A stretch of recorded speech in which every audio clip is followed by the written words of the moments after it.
Alright, this is McG from the SAS coming to you guys today for a Cooking with McG segment where I'm going to teach you all how to make omelets because apparently some of you don't know how. And we didn't have any milk, so I just ran to the store and got a gallon of milk because apparently no one else thought they needed to. And I already cracked my eggs. It's not that difficult. I use 3 eggs, usually 2 or 3. I'm going to 3 today. It's pretty simple. First I start mixing them up. I use a mixer because it's just way more convenient.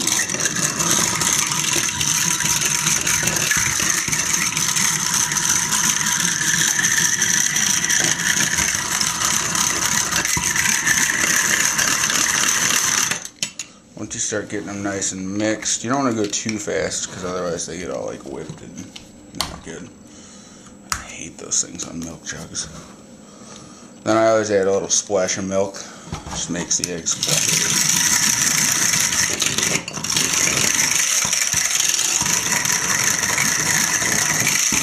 Mix the milk in nice and good.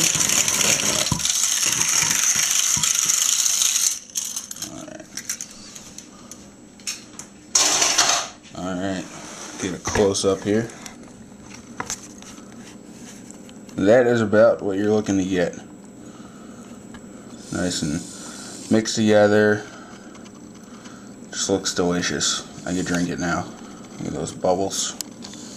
Don't want to get too many bubbles. Alright, and get this out of the way. Move on to the next thing. Usually at this point I would cut my my meat up and grate my cheese, but I already did it to save time. Cheese and deli ham, that cheap stuff from Target, and some cheddar cheese, cheap stuff from Target too that I grated up. You can use whatever you want. You can use any kind of meat. You can add onions and mushrooms and vegetables and crap like that in there. Whatever you want to do. This is simple, so this is what I did. Alright. Take you over to the stove now, where I got my 2 pans just chilling. I got my big pan that I'm going to use for my eggs and my smaller one that I cook the ham in a little bit ahead of time.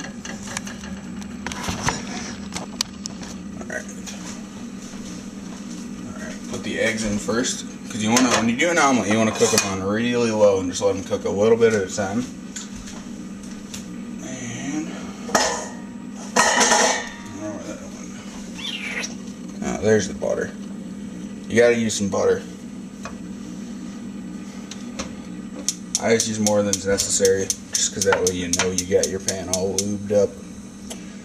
Put it on about low heat, let it sit for a second, let the butter melt while I look for something else.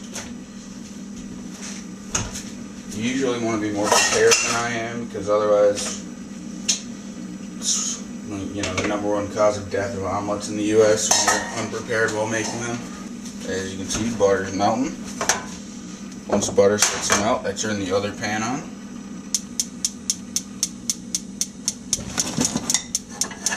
And I put that one on about medium to high heat. And you bring the ham on over here. I don't know how well you guys can see that, but throw the ham in. Sometimes I'll add a little bit of butter to the ham too, because then you just get this nice buttery ham. Delicious. And it's super good for you too. That's me being smart ass. Let that sit for a second, and I'll come back to this pot. And the rubber spatula I was talking about. Just gotta move it around until the butter melts, get a nice coating of butter on there. And don't hit your camera if you're filming yours too, because you don't want to get hot, melted butter all over the place. This part's easy, you just pour the eggs in. Rubber spatula, you can get it all out that way. And for an omelet, just let it sit. Let it sit. Just don't touch it.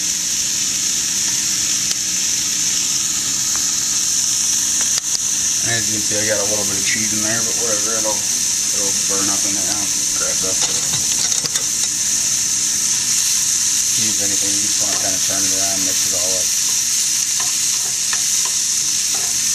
Get it all nice and mixed together there.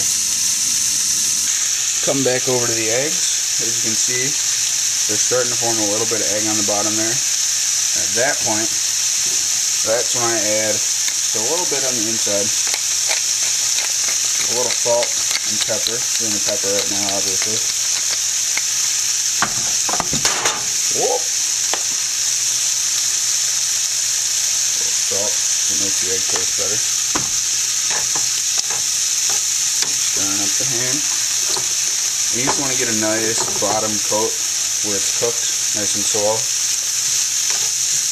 And once you do that, you're going to pour your ham in, but we're not quite there yet. You can shake the pan to tell, and you can kind of see what's underneath. We're almost there. And stirring up the ham, making it all delicious. Pretty difficult stuff, as you can tell. Years and years and years of omelet making. Coming together to make the world's best omelets.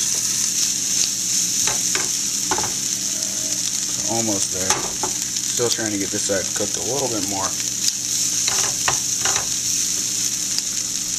And once you start getting cooked, you're going to want to have your cheese ready and your ham all nice and cooked, or ham or turkey or whatever the hell you want to use.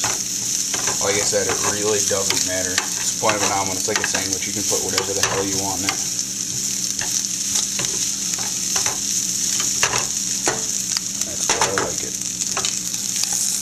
Fun part, you want to take one side and you want to pour the meat and stuff in it. You know, flick it back in.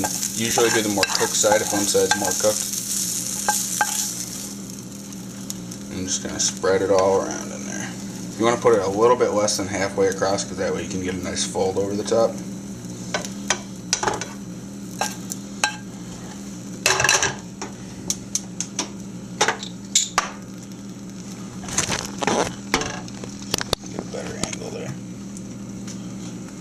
Hopefully my battery doesn't die there. It's telling me it's about to. If you get a bubble in there, just cut the bubble. It's not hard. Just gotta let this side cook a little bit more because it's still liquidy there, as you can tell. Come on, just trying to wait for that cook.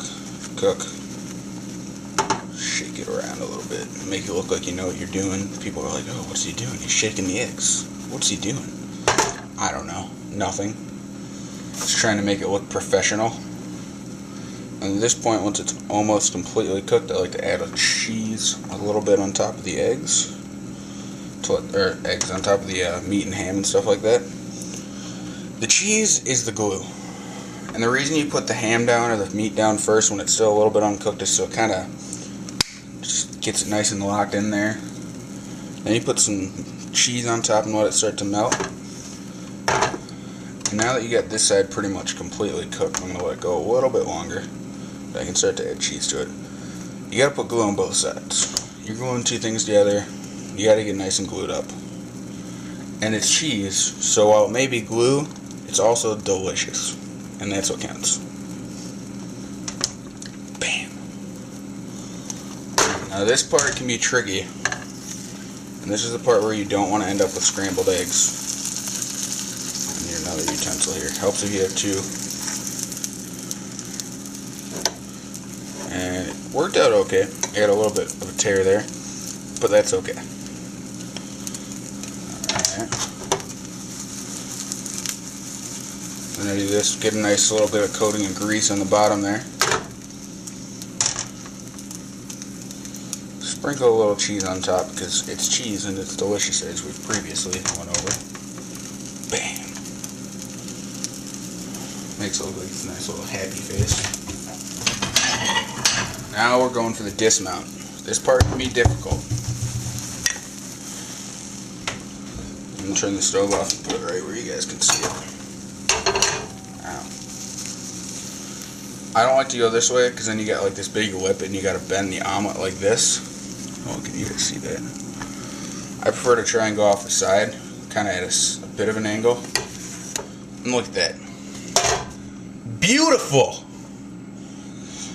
I'm gonna go eat this. It's delicious. Look at this. Oh my god. Bam! A little salt and pepper on top. Because I'm a salt and pepper kind of guy. It just makes everything taste better. Oh shit, my battery's dying.